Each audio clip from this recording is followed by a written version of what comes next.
This channel does not promote any violent, harmful, or illegal activities. All content provided by this channel is meant for an education purpose only. বেড়মজুরের কাছারি বাড়িতে তৃণমূল নেতার ভেড়ির আলাঘরে আগুন। তৃণমূল নেতা অজিত মাইতি, তোয়েব মোল্লার ভেড়ির আলাঘরে ভাঙচুর।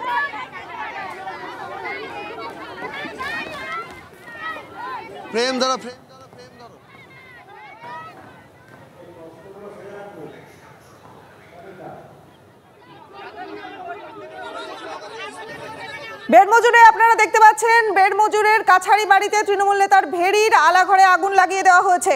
যেন জনরোষ আগুনের নাম করে ফেটে পড়ছে তাদের মধ্যে। তৃণমূল নেতা অজিত মাইতি আর তোয়েব মোল্লার ভেড়ির আলাঘরে ভাঙচুর চালানো হয়েছে। একদমই সেই ছবি আমরা দেখছি, আর তার মধ্যে আরো একটা ছবি যেখানে আমরা দেখতে পাচ্ছি লাঠি ঝাঁটা হাতে মহিলারা রাস্তায় নেমে পড়েছে। আমরা অবশ্যই সেদিকে নজর রাখছি এবং গ্রাউন্ড জিরোতে আমাদের প্রতিনিধি সৌরভ দত্ত আমাদের সঙ্গে রয়েছেন সরাসরি। সৌরভ, সেখানকার ছবিটা দেখবো, পরিস্থিতিটা জানবো এবং এই অভিযোগ তো এখনই নয়, এই অভিযোগ তো সেই 2021 সাল বা তারও আগে থেকে রয়েছে।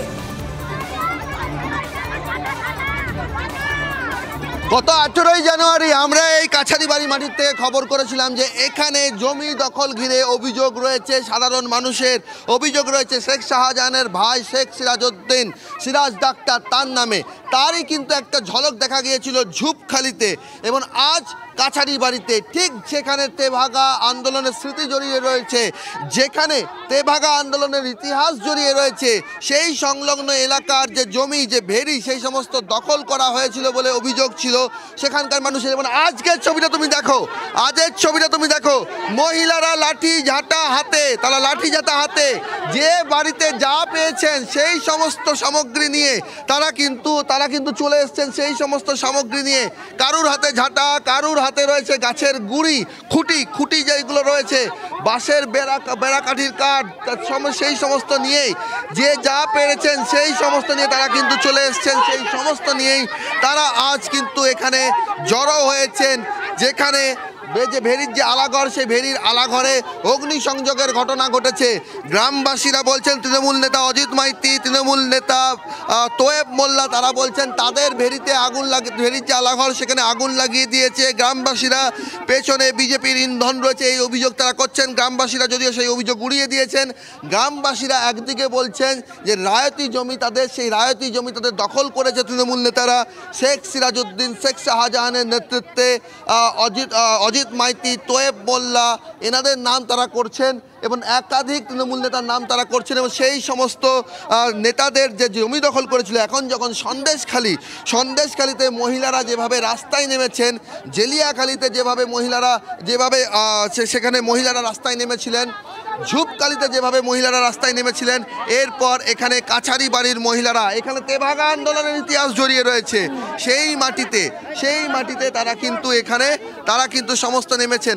বারবার কিন্তু আপনারা যখন এই অবস্থায় এখানে আন্দোলন করছেন, দুটো বিষয় আসছে।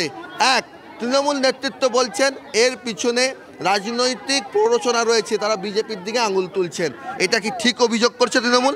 না, কোনো রাজনৈতিক নেই, আমাদের নিজেরাই আমরা এসেছি, কোনো রাজনৈতিক নেই। আমরা সাধারণ মানুষ, আমরা প্রথমের থেকে এই পর্যন্ত কোনো কিছু পাইনি। ঘর দেবে বলে কাটমানির টাকা খেয়েছে, ঘর দেবে বলে ফটো তুলেছে। কি আছে বলছে জমিতে কাগজ দিতে হবে, ওরা বলছে সব ঠিক আছে, বলছে জমি জায়গায় কাগজপত্র আছে সব দিতে হবে বলছে ওরা। আমাদের ঘর থেকে জানা হুমকি দেয়, ওরা হুমকি দেয় আমাদের হুমকি দেয়। এমনকি ওই যে সরকারি খালটাও ওরা মানুষের জাল ফেলা বন্ধ করে দিয়েছে। সে সম্পদ সব নিয়েছে, ওরা সব সম্পত্তি নিয়েছে। সরে যাও, 2-10 কাজ ভেস্টের সম্পদ 2-10 কাজ পেয়েছি আমরা, সেই সম্পত্তি নিয়ে ওরা খাচ্ছে। পয়সা দেয় না, আমাদের কিছু দেয় না, নিশ্চয় দেয় না, কিছু দেয় না। বাড়ির কলাপসের গেট, ঘর দুয়ার, ঘরের চেয়ার টেবিল আনলো সব ভেঙেছে ওরা। বাড়ি ভাঙচুরের ঘটনা ঘটেছে, বাড়ি ভাঙচুর হয়েছে।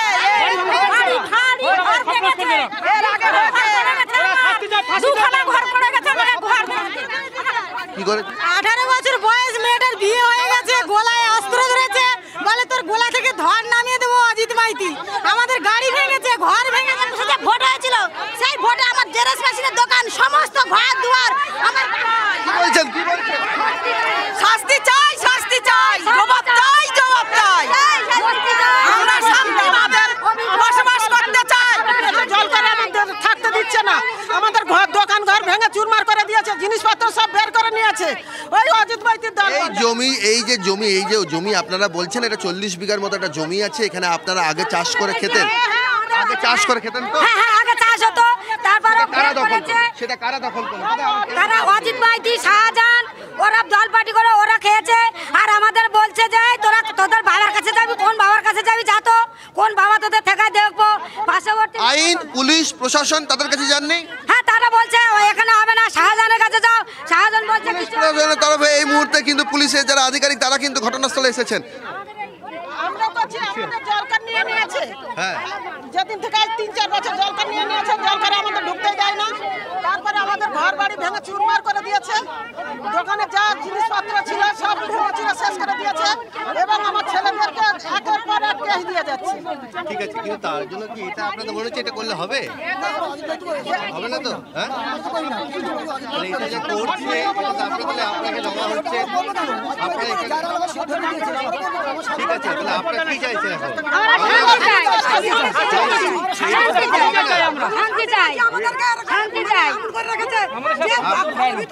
অলরেডি আপনাদের যদি জমি নেওয়া হয়ে থাকে তাহলে অলরেডি কিন্তু প্রসেস স্টার্ট হয়ে গেছে, সেখানে আপনাদের জমি ফেরত কিন্তু আবার হচ্ছে। আপনারা জানেন, শুনেছেন তো, সন্দেশখালীতে হচ্ছে, অলরেডি হয়ে গেছে, আপনাদের এখানেও হবে। আপনি একটু ধৈর্য রাখুন, আমাদের প্রতি একটু বিশ্বাস রাখুন। ধৈর্য ধরে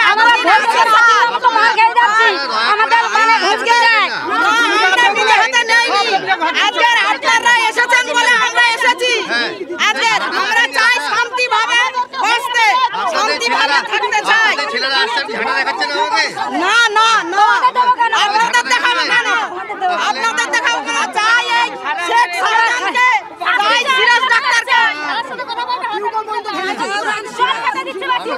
এই অজিত মাইতি, চাই হলদারারি। সৌরভ এই মুহূর্তে আমরা দেখতে পাচ্ছি গ্রামবাসীদের সঙ্গে কথা বলছেন, এলাকায় এসে পৌঁছেছেন পুলিশ, কথা বলছেন তারা, আমরা দেখতে পাচ্ছি। কিন্তু বারবার করে অভিযোগ ঘুরে ফিরে সেই শেখ শাহজাহানের ভাই সিরাজ ডাক্তার, যাকে বলছেন সিরাজ ডাক্তার অর্থাৎ শেখ সিরাজউদ্দিন, তার বিরুদ্ধে বারবার করে অভিযোগ উঠছে। সব মিলিয়ে এই মুহূর্তে পরিস্থিতিটা শেখ শাহজাহানকে অজিত মাইতি। দেখো, গতকাল থেকেই যে ঘটনাক্রম আমরা দেখছি যে সন্দেশখালীতে যে ধাঁচে মহিলারা পথে নেমেছিলেন, তারপর সন্দেশখালী, জেলিয়াখালী থেকে ঝুপখালী এবং ঝুপখালী থেকে আজ কাছারিবাড়ি, প্রতি ক্ষেত্রেই কিন্তু ঘটনা দেখা যাচ্ছে যে যারা মহিলারা রয়েছেন সেই মহিলারা বলছেন যে তারা দীর্ঘদিন ধরে বঞ্চনার শিকার, তাদের জমি দখল করে নেওয়া হয়েছে। এই মুহূর্তে ঝুপখালীতে যেভাবে ডিআইজি বারাসাত বলেছিলেন যে আইন প্রশাসন কেউ হাতে তুলে নেবেন না, একটা অভিযোগের প্রক্রিয়া চলছে, প্রশাসনিক প্রক্রিয়া চলছে, সেখানে অভিযোগ জানান, কেন এখানে আপনারা এইভাবে অগ্নিসংযোগের ঘটনা ঘটাচ্ছেন? গ্রামবাসীরা বলছেন যে আমাদের কথা আগে কেউ শোনেনি, তাই আজ আমি আরেকবার শোনাবো তিনি কি বলছেন।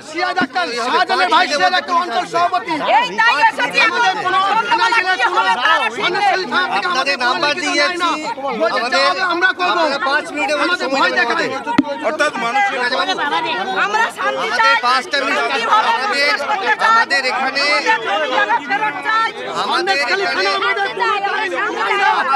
ক্যাম্প করেছি আমি নিজে আছি, আমাদের এখানে ক্যাম্প করেছি, আমরা নিজে আছি, আমরা পেট্রোলিং দিচ্ছি। আমরা চাই এনাদের শাস্তি হোক, আমরা ক্যাম্প করেছি, 5 মিনিটের মধ্যে আমরা চলে আসবো। দয়া করে আইন নিজে হাতে নেবেন না। শাহজাহানকে গ্রেফতার চাই, সিরাজকে গ্রেফতার চাই, অজিত মাইতিকে গ্রেফতার চাই, আমরা শাহজাহানকে গ্রেফতার চাই, সিরাজকে গ্রেফতার চাই, অজিত মাইতিকে আমরা গ্রেফতার চাই। আমরা ওদের হাতে নেবেন না, দয়া করে আপনারা ঢাকা লাঠি নামিয়ে রাখুন। আমরা গ্রেফতার চাই, ওদের গ্রেফতার আমরা চাই। আমাদের সাধারণ গরিব ছেলে কেন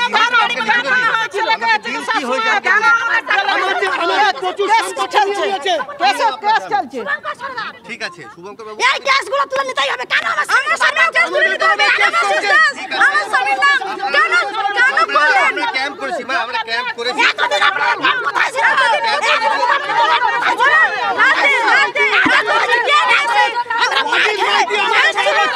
আমাদের কে দিচ্ছে? আমরা বুঝতে পারছি, আমরা তো সাধারণ মানুষ, আমরা তো সাধারণ মানুষ।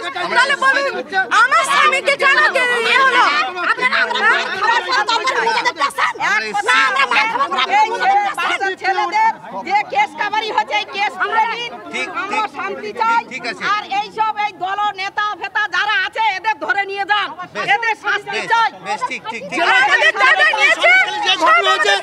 আমাদের বেলমুজির 1 নম্বর অঞ্চলে আমাদের সব কে দিয়েছে, ওই ওয়াজিদ মাইতি আমাদের কে দিয়েছে। আমরা ক্যাম্প করেছি, আমি নিজে আছি, আপনাদের যে কোনো সমস্যা হবে আমরা আসুন, অগ্নিধর্ম বেড়মজুর অবশ্যই আমরা সেদিকে নজর রেখেছি এবং আপনারা দেখতেই পাচ্ছেন সন্দেশখালীতে বিশেষ করে বেড়মজুরেও সেখানকার মা বোনেদের দেওয়ালে পিঠ থেকে গেছে, তাই জন্য তারা ক্ষোভে ফুঁসছেন। পুলিশের সঙ্গে কথা চলছে, তাদের কথোপকথন চলছে, ক্ষোভ উগড়ে দিচ্ছেন, অবশ্যই সেদিকে আমরা নজর রাখবো। অন্যদিকে NHRC সেই টিমও পৌঁছে গেছে সন্দেশখালীতে। পাশাপাশি সন্দেশখালীতে জাতীয় মানবাধিকার কমিশন পৌঁছে গেল। সন্দেশখালী থানায় গেলেন কমিশনের পুরো প্রতিনিধি দল। বসিরহাট পুলিশ জেলার এসপির সঙ্গে বৈঠকও হলো। আমাদের প্রতিনিধি রয়েছেন আমাদের সঙ্গে সরাসরি সেখান থেকে। সুজয়, কি জানতে পারছো? দেখো, পরপর যদি বলা যায় মহিলা কমিশন, SC কমিশন, ST কমিশনের পর এবার জাতীয় মানবাধিকার কমিশন বা NHRC টিম তারা এই মুহূর্তে সন্দেশখালীতে এসছে এবং সন্দেশখালীতে আমরা দেখলাম 6 জনের টিম এসে পৌঁছেছে, 3 জন মহিলা অফিসার এবং 3 জন পুরুষ অফিসার NHRC টিম, এবং তাদের সঙ্গে রয়েছে কেন্দ্রীয় বাহিনীর জওয়ানরা। তারা প্রথমে এসে আমরা দেখলাম প্রথমে বসিরহাট পুলিশ জেলার SP তার সঙ্গে তারা বৈঠক করলেন সন্দেশখালী থানায়। তার পরবর্তীতে তারা এই মুহূর্তে পাত্রপাড়া বলে একটি জায়গা রয়েছে, সেই পাত্রপাড়ায় তারা এই মুহূর্তে গ্রামবাসীদের সঙ্গে কথা বলছে, মূলত নির্যাতিত গ্রামবাসীদের সঙ্গে কথা বলছে এবং তাদের সঙ্গে কথা বলে পুরো ঘটনার বিস্তারিত জানার চেষ্টা করছেন যে কবে থেকে তারা এরকমভাবে অত্যাচারের শিকার, তারা পুলিশকে জানিয়ে কোনো সমাধান সূত্র হয়েছিল কিনা, পুলিশ তাদের পাশে দাঁড়িয়েছিল কিনা, মোট কটি মামলা রয়েছে পুলিশের কাছে সেইটা আমরা সহকর্মীকে বলবো যদি একটু ছবিটা দেখানো সম্ভব হয়। যে দূরে পাত্রপাড়ায় CRPF এর জওয়ানরা রয়েছেন, যেখানে তুমি CRPF জওয়ানদের দেখতে পাবে সেখানেই পাত্রপাড়ায় কিন্তু মহিলাদের সঙ্গে কথা বলছে, গ্রামবাসীদের সঙ্গে কথা বলছে NHRC টিম। ফলে একের পর এক কেন্দ্রীয় এই কমিশনগুলি রাজ্যে আসা, মূলত সন্দেশখালীতে আসা, কিন্তু রাজ্য সরকারের উপর একটা চাপ প্রতিনিয়ত বাড়তে শুরু করেছে। তার কারণ আমরা ইতিমধ্যেই দেখেছি মহিলা কমিশন, SC কমিশন তারা সেখানে এসে এই জায়গায় এসে অর্থাৎ সন্দেশখালীতে এসে তারা রিপোর্ট সংগ্রহ করে ইতিমধ্যে রাষ্ট্রপতির কাছে রিপোর্ট জমা দিয়েছেন। গতকাল ST কমিশনকে আমরা দেখেছিলাম, তারা এসছেন, তারাও রাষ্ট্রপতির কাছে রিপোর্ট জমা দেবেন। এবার NHRC অর্থাৎ জাতীয় মানবাধিকার কমিশন, এই জাতীয় মানবাধিকার কমিশনের আজকে এই সন্দেশখালীতে আসা কিন্তু অত্যন্ত গুরুত্বপূর্ণ। কারণ তারা এর আগে রাজ্য সরকারের কাছে রিপোর্ট চেয়েছিল এই সন্দেশখালী সংক্রান্ত বিষয়ে, স্বরাষ্ট্র দপ্তরে তারা রিপোর্ট চেয়েছিল, স্বরাষ্ট্র সচিবের কাছে তারা রিপোর্ট চেয়েছিল। তারপর তাদের টিমের এই রকমভাবে সরেজমিনে ঘটনাস্থলে আসা, সন্দেশখালীতে আসা, পরিস্থিতি পর্যবেক্ষণ করা, মানুষের সঙ্গে কথা বলে নিরপেক্ষভাবে ঘটনার পুঙ্খানুপুঙ্খ বিবরণ সংগ্রহ করা, কিন্তু কোথাও একটা গিয়ে রাজ্য সরকারের উপর প্রতিনিয়ত চাপ বাড়ছে। ফলে দেখার যে রাজ্য সরকার এই চাপের নিরিখে কী পদক্ষেপ করে এবং এই কমিশনগুলির যে একের পর এক রিপোর্ট জমা দেওয়া তার নিরিখে রাজ্য সরকার কোনো পদক্ষেপ নেয় কিনা, এখানকার মানুষের মানবাধিকার ফিরিয়ে দেওয়ার ক্ষেত্রে, মানবাধিকার যাতে পুনর্বহাল থাকে সেই ক্ষেত্রে সরকার কী পদক্ষেপ নেয়, এবং গ্রামবাসীদের যে দাবি শাহজাহান সহ বা তার যে টিম তাদেরকে গ্রেফতার করা এবং এই শান্তি শৃঙ্খলা ফিরিয়ে আনা, সেই ক্ষেত্রে সরকার কী ব্যবস্থা নেয় এখন সেটাই দেখা। সুজয়, নজর রাখো।